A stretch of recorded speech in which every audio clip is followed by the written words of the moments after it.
the 1800s, Manchester, England was the epicenter of the Industrial Revolution.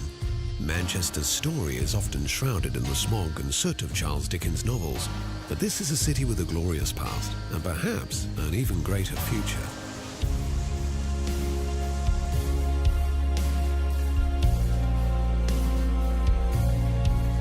It's been said, what Manchester thinks today, the world thinks tomorrow.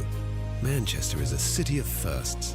This is the world's first truly modern city, the place where mankind first split the atom, the birthplace of the first modern computer. Manchester's story begins here, in Castlefield, where the many chapters of the city's story merge into one.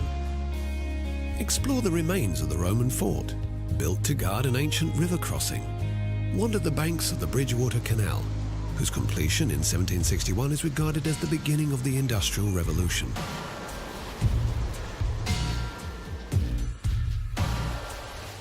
Admire the warehouses and mills, which once numbered in the thousands and generated incredible wealth for the city, while in the background is Beetham Tower, the symbol of a city once again on the rise.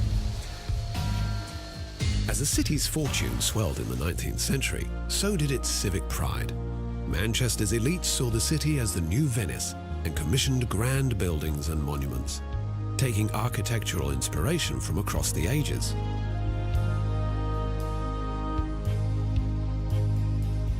Manchester's crowning glory is its town hall, built to rival the great buildings of London.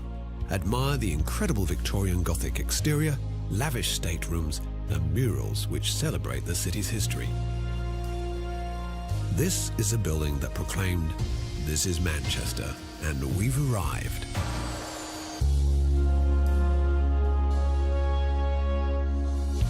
For 2 centuries, Manchester's merchants went on a spending spree, scouring the world in search of cultural treasures to fill their stately homes. Many of these treasures now reside in the city's museums and galleries. At the Manchester Art Gallery, explore the works of the Pre-Raphaelites, Britain's first radical art movement, and more contemporary works which continue to challenge.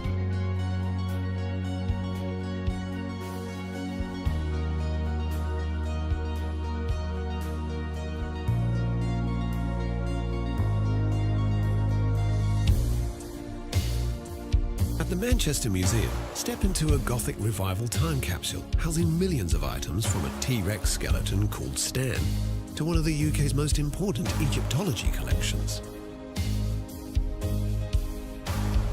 This city enjoys a proud philanthropic tradition.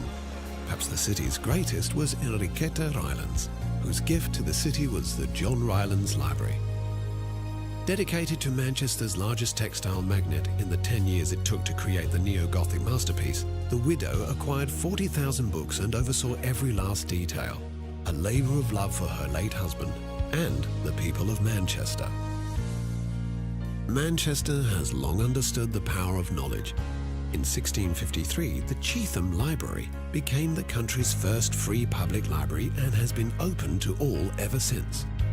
Let your fingertips wander the Tudor-era shelves, then step into the room where Frederick Engels and Karl Marx began to write the Communist Manifesto, a work inspired by the crushing conditions the city's workers once endured. Revolution and reform run deep in Manchester's waters, housed in a restored Edwardian pump house in the People's History Museum, which celebrates those who challenged Britain's rigid political and class systems. Stand before the simple desk where Thomas Paine penned The Rights of Man, a book that helped ignite the revolutionary fires in America and France. At the world's oldest surviving railway station, you'll find the Museum of Science and Industry. In the museum's power hall, feel the heat and steam that powered the shafts and wheels which once made Manchester the Empire's engine room. From textile looms to locally produced aircraft and motor vehicles, this museum is both a fascinating journey through the city's glory days and a peek into the future. The Imperial War Museum North is designed to resemble the shards of a world shattered by conflict. Manchester knows well the horrors of war. During the Manchester Blitz, thousands of German bombs rained down upon the city.